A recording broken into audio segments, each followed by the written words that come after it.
Magandang araw po sa ating lahat. Sama-sama nating pakinggan ang Ebanghelyo ngayong araw. Naway magbigay ito ng liwanag at pag-asa sa ating buhay. Ang mabuting balita ng Panginoon ayon kay San Mateo. Noong panahong yon, lumapit si Pedro at nagtanong kay Jesus, "Panginoon, makailan kong patatawarin ang aking kapatid na paulit-ulit na nagkakasala sa akin? Makapito po ba?" Sinagot siya ni Jesus, "Hindi ko sinasabing makapito, kundi 70 ulit pa nito. Sapagkat ang paghahari ng Diyos ay katulad nito. Ipinasya ng isang hari na pagbayarin ng kanyang mga lingkod na may utang sa kanya.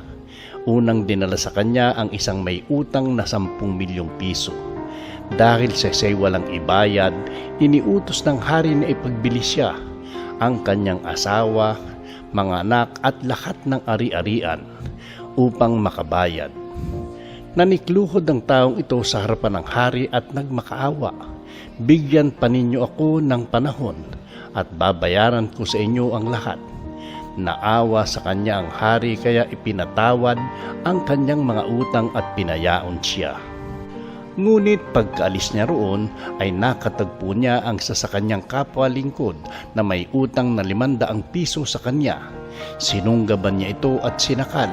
Sabay wika, "Magbayad ka ng utang mo." Naglumod iyon at nagmakaawa sa kanya, "Bigyan mo pa ako ng panahon at babayaran kita." Ngunit hindi siya pumayag. Sa halip, ipinabilanggo niya ang kanyang kapwa lingkod hanggang sa ito'y makabayad. Nang makita ng kanyang mga kapwa lingkod ang nangyari, sila'y labis na nagdamdam. Pumunta sila sa hari at isinumbong ang nangyari. Kaya't ipinatawag siya ng hari. "Ikaw, napakasama mo," sabi niya. "Pinatawad kita sa utang mo sapagkat nagmakaawa ka sa akin. Nahabag ako sa iyo, hindi ba dapat ka ring nahabag sa kapwa mo?" At sa galit ng hari, siya'y ipinabilanggo hanggang sa mabayaran niya ang kanyang utang. Gayon din ang gagawin sa inyo ng aking amang nasa langit kung hindi ninyo patatawarin ang inyong kapatid. Ang mabuting balita ng Panginoon. Mapagpalang araw ng Martes po sa ating lahat. Sa ating Ebanghelyo, tinanong ni Pedro si Jesus kung ilang beses dapat magpatawad sa kapatid na nagkakasala sa kanya. Ang sagot ni Jesus ay hindi lamang 7 beses kundi 77 ulit na nangangahulugang walang hanggang pagpapatawad. Ikinuwento ni Jesus ang talinghaga tungkol sa isang alipin na may napakalaking utang sa kanyang hari. Pinatawad siya ng hari dahil sa habag, ngunit nang siya naman ang makakita ng kapwa alipin na may maliit na utang sa kanya, hindi siya nagpakita ng awa at ipinakulong pa ito.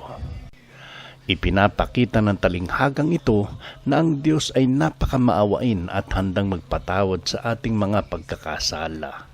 Inaasahan niya na ipapakita rin natin ang parehong awa sa iba.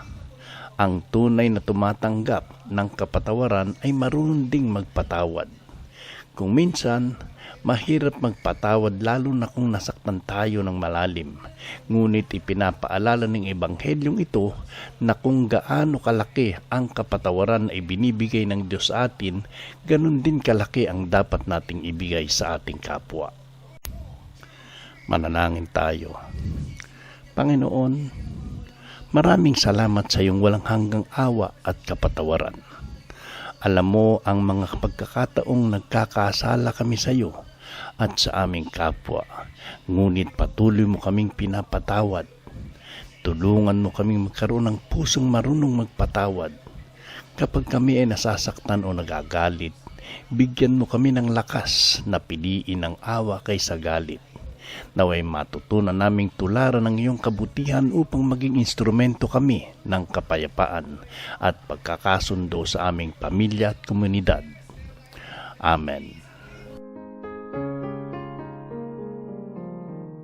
Ang mensahe ay malinaw. Ang taong tunay na pinatawad ng Diyos ay marunong ding magpatawad sa kapwa. Sa ating araw-araw na buhay, piliin nating palayain ang puso mula sa galit at sama ng loob.